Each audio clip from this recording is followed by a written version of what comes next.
Bonjour, bienvenue sur ma chaîne YouTube. Et voilà, qui est derrière cette chaîne? C'est moi, Rachel Drea. Et je suis une femme à multifacettes, hein, donc je vais pas me définir par ce que je fais, parce que c'est pas comme ça que je vois les choses. Moi, j'aime bien plutôt être quoi. Donc, je suis simplement. Et par contre, je peux vous dire tout ce que j'apprécie, tout ce que j'aime dans la vie. J'aime beaucoup parler, échanger. J'adore les conversations profondes, de qualité. Bon, parler de la pluie et du beau temps, ça peut être un départ d'une conversation, mais j'avoue que moi, j'aime bien philosopher, j'aime bien débattre des choses de la vie. Voilà, et je me définis un peu comme une exploratrice parce que j'ai découvert beaucoup de choses dans mon parcours de vie. Et chaque chose, en fait, finalement, m'a mené à une autre chose. Donc, par exemple, comment est-ce que je veux dire ça? Euh,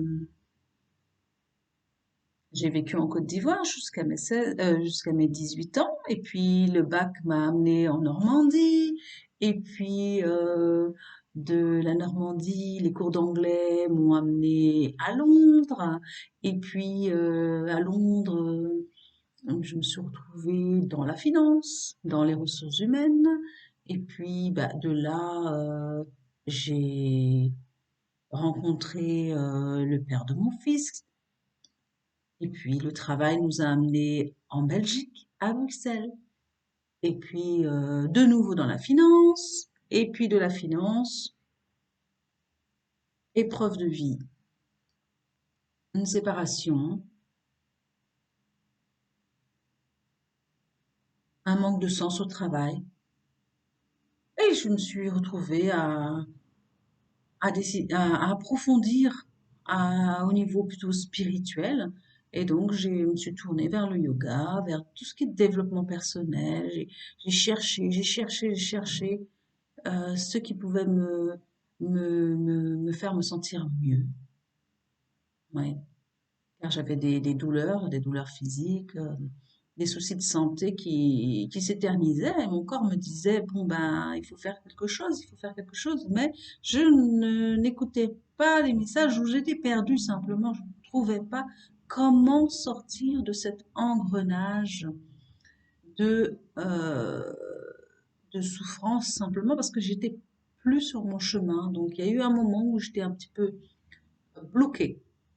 Et j'étais bloquée comme ça pendant quelques années où finalement le chemin n'avançait plus. Et donc c'était difficile car j'aime bien faire plein de choses, je suis curieuse et voilà, donc je ne comprenais pas comment avancer et sortir de cette épreuve.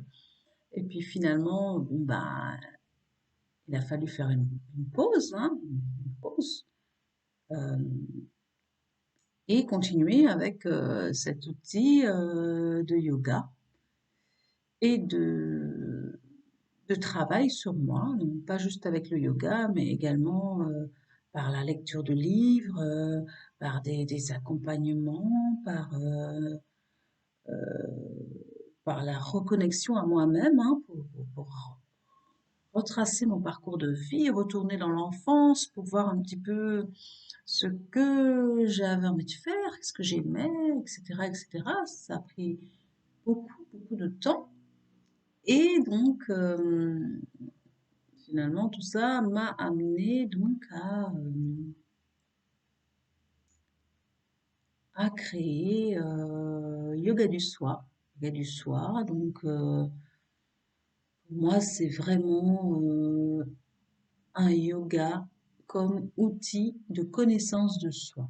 Donc, le yoga dans le sens union, dans le sens premier, c'est-à-dire euh, une philosophie de vie pour arriver à l'éveil, à la libération.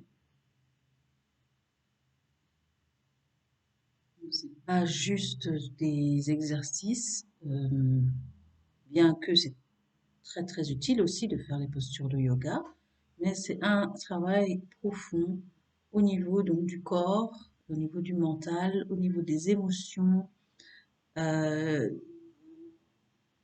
la pause du burn-out m'a ainsi permis de découvrir mon côté hypersensible et j'ai vu ça comme en fait une richesse.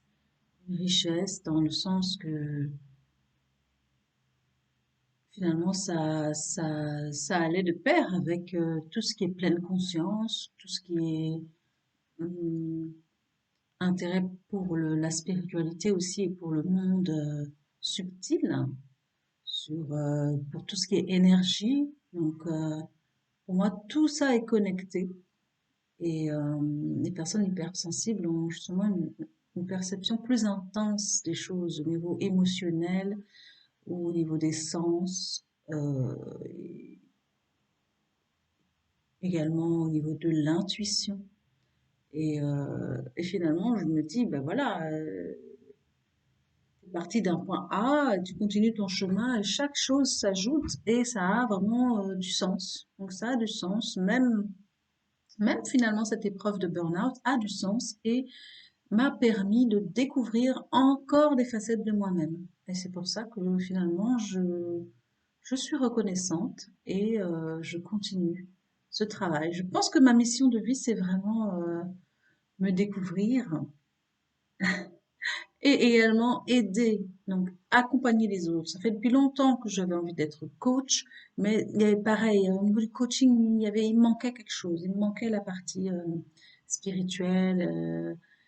Et voilà, et maintenant tout se met un peu plus en place et je sais que euh, j'ai envie de proposer plusieurs choses dans mes accompagnements ou dans mes cours pour aider donc des personnes qui traversent la même chose et plutôt des personnes qui aussi n'ont pas pris conscience de leur potentiel et de leur unicité.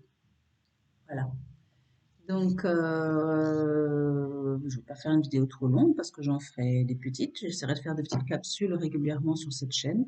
Mais voilà, en tout cas, une petite introduction de qui je suis. Et merci beaucoup de me suivre et de vous abonner à ma chaîne.